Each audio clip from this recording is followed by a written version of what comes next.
Oh, hi everyone. Yeah, you've just caught me doing my daily read of the Bible, 15 minutes every day. Got to be done, isn't it? Oh, I can't miss out on my Bible. I've got to do it.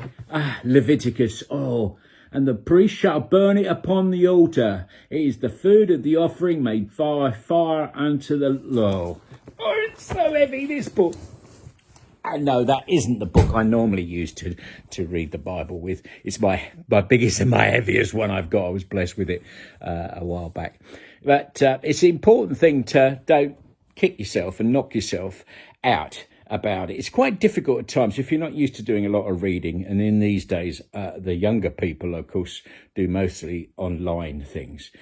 Well, I read mostly my Bible is online. I've got no issue with doing it online. And actually, it's a godsend because I can look at all different versions of the Bible, from King James to NIV, NEV, SSV, VAT, I don't know.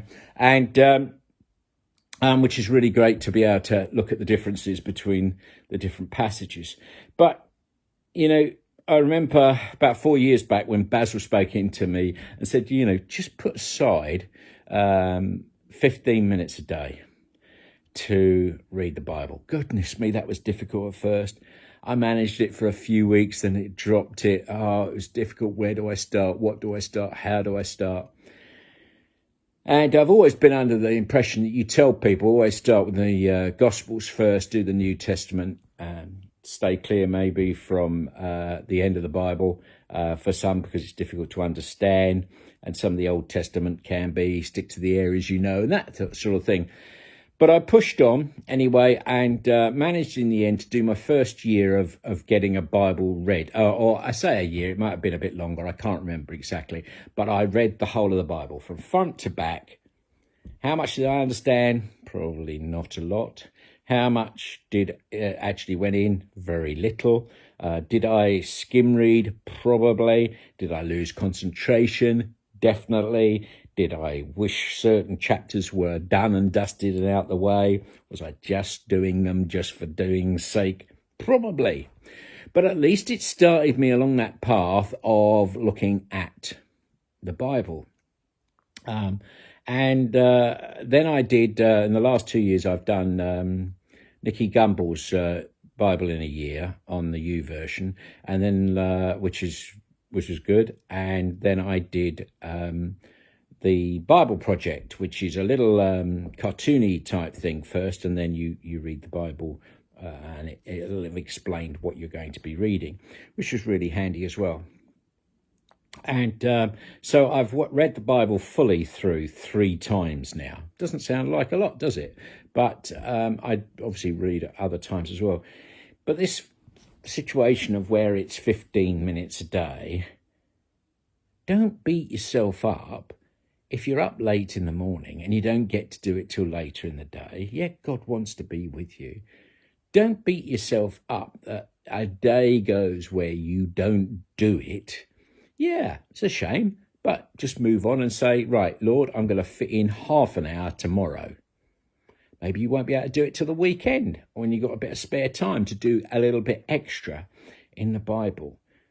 Don't get religious about it. That's not what he wants you to do. He doesn't want you to have to, must-dos the Bible. He wants you to want to, lovingly want to be with him.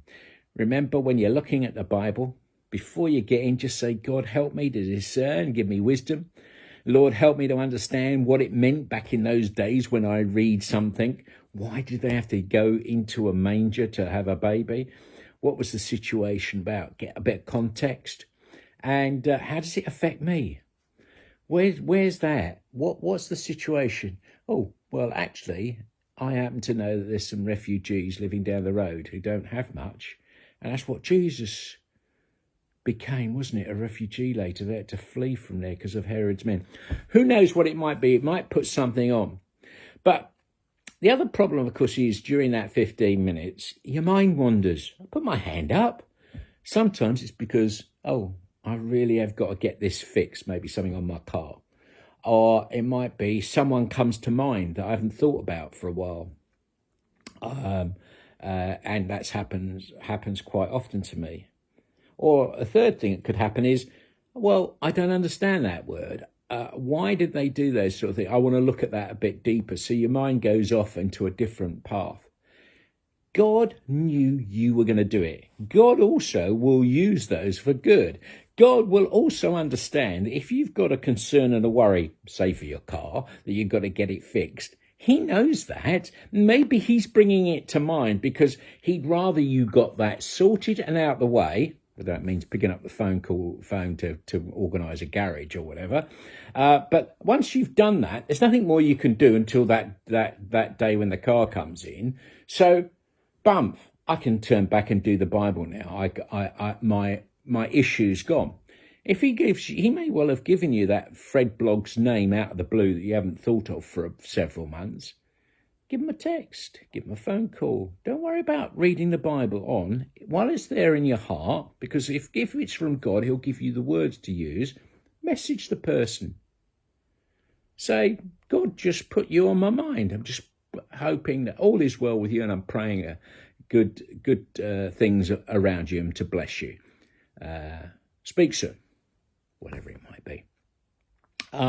Or if you see that there's something that you've not noticed in the Bible before and you don't understand, it may be a word that's used or whatever, go into the dictionary, have a look, Google it. It doesn't matter that if you then go down a path of reading other stuff and all of a sudden your 15 minutes are gone, you've got to go and have a shower and you've got to get ready for work or to take the kids to school, or because the kids are getting up, you've got to make their breakfast. That's fine. God has still spoken to you through the Bible in different ways. So don't worry about your mind drifting off. Come back to it later when the Bible. So if you've only done 10 minutes of the Bible, have 5 minutes before you turn the light off. Make up the 15 minutes the next day if you've not been able to do it at all. Yeah, God's not got a big stick standing over you to read the Bible. He loves you in all that you are and all you do. Have a blessed week, and I'll see you sometime soon.